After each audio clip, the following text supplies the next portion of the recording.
of America, for the people of the world. Essentially, we've just seen that inauguration take place. Take us through the mood where you are right now. Well, I think just listening to the clips you played of President Donald John Trump, I mean, one gets a sense that this is a billionaire that is selling himself to the American people, certainly the middle-class Americans, poor Americans. This billionaire is selling himself as their champion. Don't mind the irony in all of that. I mean, he's talking about, action that he wants to see from politicians. He doesn't want to see talk anymore. He's talked about, triumphs that he wants from politicians to be triumphs of the American people.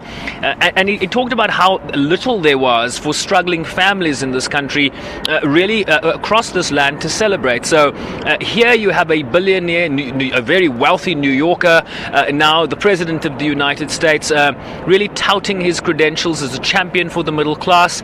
And so that will resonate. That is what got him to this point. This is what has seen his meteoric rise in politics, announcing just under 2 years ago that he would run for the highest office in the land.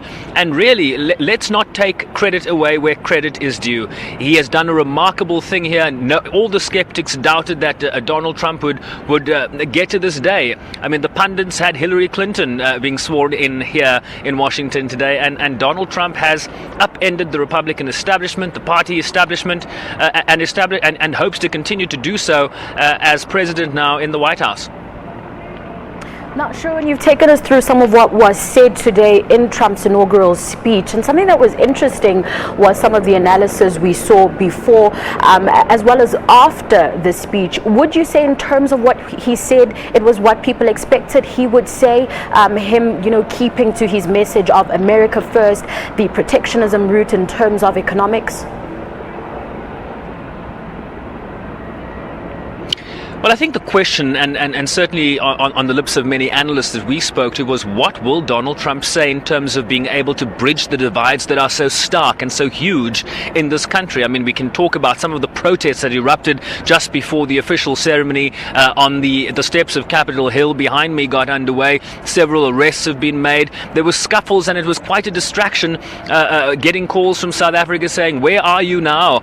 We're seeing riots on the streets of Washington. Of course, law enforcement fanned out across the city. There's a huge police contingent, was able to arrest the situation very quickly, and so the show went on. But I think what it does speak to is the divisions that people are certainly acknowledging in the body politic of American politics.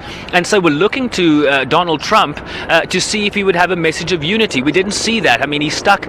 Many people are saying that this was, in a sense, more a campaign speech, a continuation of Donald Trump, the campaigner, rather than Donald Trump, the President of the United States. So we didn't see him reach across the aisle. We didn't see him touch on issues that perhaps are affecting those that are disaffected by his presidency. And we will see that play itself out here again, Tabile, tomorrow, when tens of thousands, if not hundreds of thousands, descend on Washington to protest the election and the inauguration of President Trump.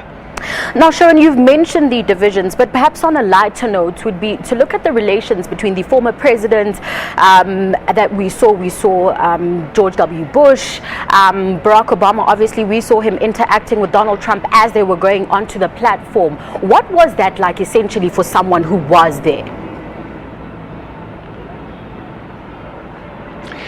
Well, I think as much as we do talk about the divisions in this country, I think what you saw from former presidents, whether it was George W. Bush, whose brother was ridiculed by President Trump, running against him for the Republican ticket, whether it was Hillary Clinton and President Bill Clinton, of course, defeated in the Electoral College, but winning the popular vote, still showing up here, tweeting, saying something to the effect that, she's here to show her support for democracy and the peaceful transition of power here. And so despite Donald Trump's detractors, whether from presidents all the way down, I think this was a show of, and a very proud showing of American democracy at its best, where even in defeat, you show up to applaud and to clap on the victor, in this instance, Donald Trump.